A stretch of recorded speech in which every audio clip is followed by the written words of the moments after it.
Floor 3-2, you. Basically, I procrastinated a lot for this. I kept jumping from topic to topic. At first I was like, I could teach everyone how to be a very bad person, because that's who I am. Occasionally. Relatable. And then I jumped to random topics that I researched overnight because I didn't want to go to sleep. And that didn't work out too well either. So finally picked the one topic I'm the most passionate about and have been passionate about for like 2 years, which is art. And I know a few other people mentioned in like their introduction speeches that they were into art, like Ben said he liked photography. I know that Tiffany was into painting the mural. So I thought, hey, some people actually enjoy art, so why not talk about it.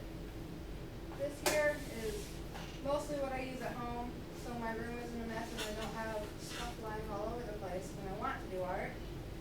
And mostly, I just use it for whenever I want to make something colorful, or if I want to, I don't know, paint something, which is really messy, so it's nice to have organization sometimes.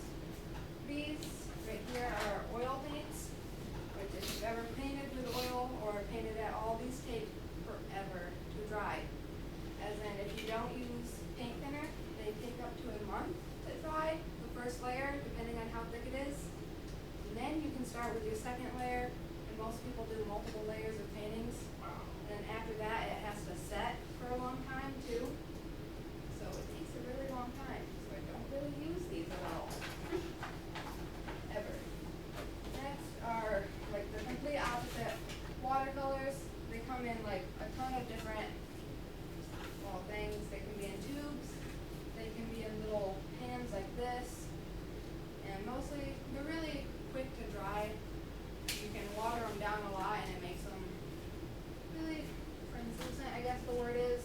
They're not nearly as opaque as like oils or acrylic are. I would have brought acrylic paint, but it's in a box like this big, and I didn't want to lug that into school because I'm really lazy. So watercolors also come in stick form and pencil form, and I don't really have much experience with those, but I know that a lot of people enjoy them. The next thing I have in here is something everyone's used since like kindergarten. I got these. Literally, these are like all Crayola because I'm cheap and I don't want to buy a set of like 100 color pencils for like $100, which is how expensive art supplies can get. But I mean, they look nice and they have nice colors, so I'm tempted to buy them, but I don't. And another thing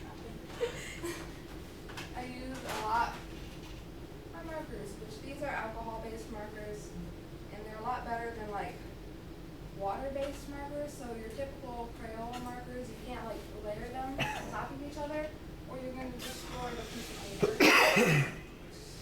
Kind of destroys the entire piece of art. So those are just things to make a picture look colorful. You can basically start art however you want. If you want, you can literally get like some dust and just draw a smiley face and it's art. Which is one of my favorite things. It doesn't have to be anything big or special. Just you create something, it's art. So, and you're telling me if instead of vacuuming, I play with the dog hair balls and make them into something, I can look at my wife and go, that's art. Yes. Haley said so, and I don't have to vacuum anymore? Yes. All right, I'm gonna try that. Vacuum, but you want to go for it. Make dog hair snowmen. I'll take a picture. Don't worry, I'll show you. I expect a picture now. You better make one. My favorite thing about art mostly is just the fact that it doesn't even matter what you create. You can just like say, oh, it's like abstract. Like make something look really bad and blame it being abstract. Well, say it's abstract and say that's why it looks funky.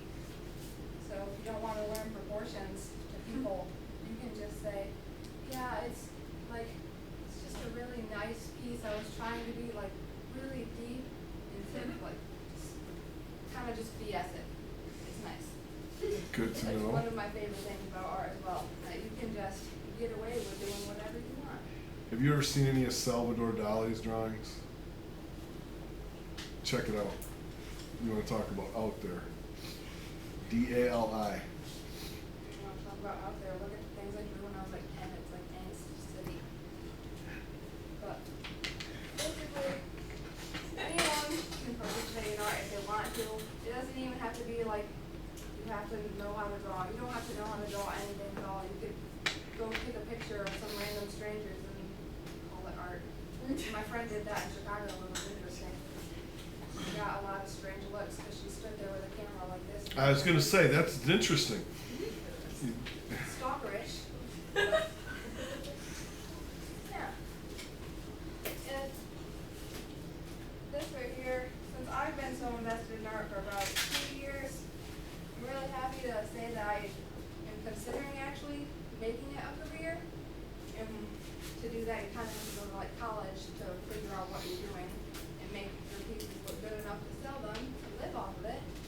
And this college is one that's located in Chicago, and they want me to submit a portfolio, which, if I'm being honest, I'm probably gonna make my mom go through my art and make a portfolio and send it, because, as I said, I'm lazy, very lazy.